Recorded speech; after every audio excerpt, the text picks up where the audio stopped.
cinta diri itu kemampuan.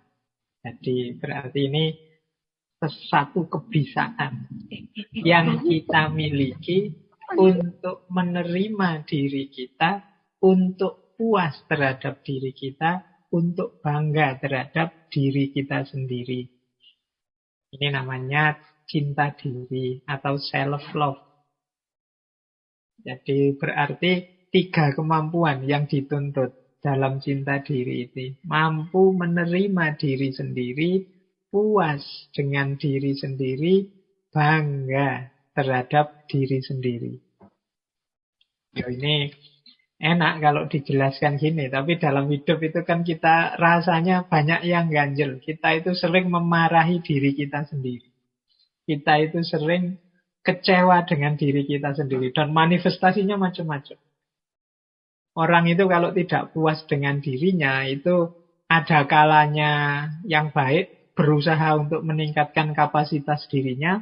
Ada kalanya dia ingin agar orang lain juga tidak sebaik dirinya. Jadi biar yang lain juga bodoh-bodoh jeleknya.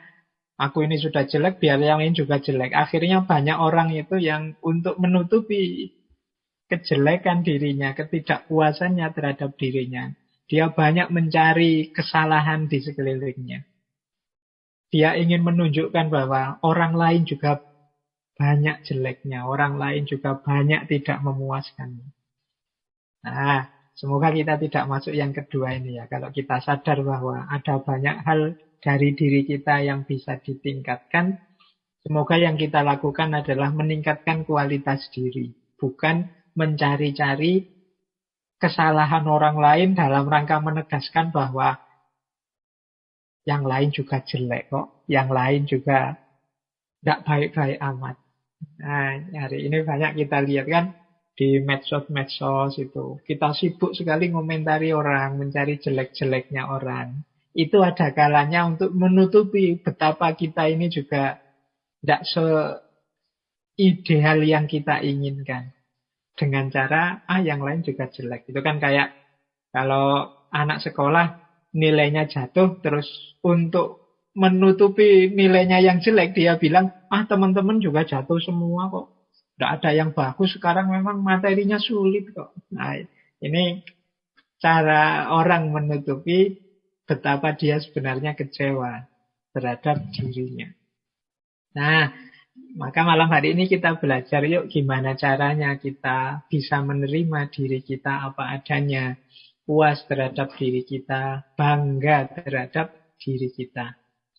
Inilah self-love, karena kesuksesan hidup kita nanti akan dimulai dari sini.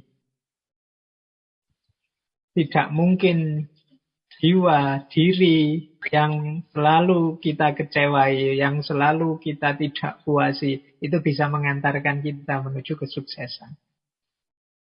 Ada satu peribahasa yang menurut saya indah, bahwa jatuh cinta kepada diri sendiri adalah rahasia pertama dari kebahagiaan. Jadi sebelum kita jatuh cinta pada orang lain, yuk jatuh cinta dulu pada diri kita sendiri. Ini sebenarnya menarik kalau kita jelaskan ciri-ciri orang jatuh cinta, apa yang dilakukan orang yang jatuh cinta. Dulu kan kita jelaskan panjang lebar ini.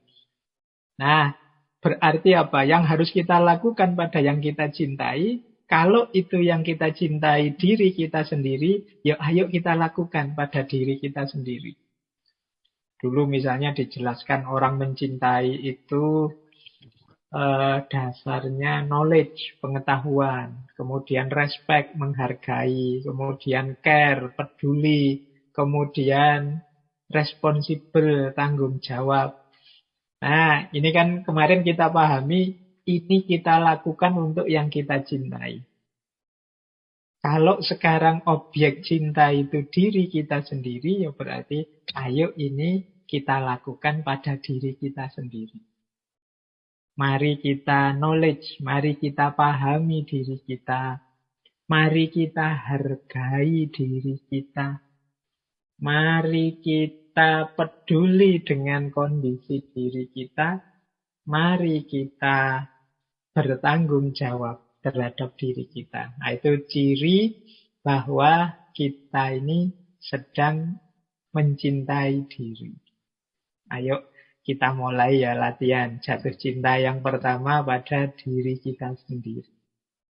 Kuncinya nanti kita memperoleh kebahagiaan. Ya, kalau dalam agama, ya kalau kita selalu tidak puas terhadap diri kita, terhadap hidup kita, bagaimana kita bisa bersyukur?